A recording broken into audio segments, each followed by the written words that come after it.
Experiencing internet issues with your AT&T Fiber? Let's clarify the difference between a reboot and a reset. A reboot or soft restart is like refreshing your router. It clears temporary glitches without erasing your settings. You can do this via the My AT&T app under System Restart or by logging into your router's web portal at 192.168.1.254. It takes about 2 to 5 minutes. On the other hand, a reset or hard reset returns your router to its factory default settings. You'd use this for persistent problems. By holding the reset button for 10 to 15 seconds. Remember, this erases custom Wi-Fi passwords and settings.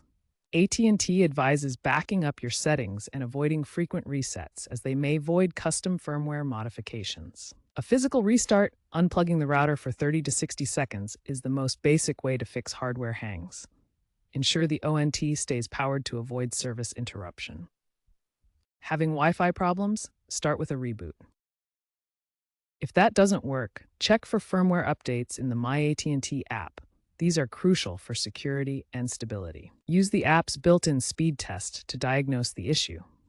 Optimize your Wi-Fi channels manually in the app to avoid interference. As of 2025, AT&T routers default to WPA3 for better encryption. Remember, over 60% of AT&T users now troubleshoot via the mobile app. Looking ahead, AI-enhanced routers are on the horizon, potentially predicting and resolving issues automatically by 2027. Sustainability trends also point towards energy-efficient router designs in the future.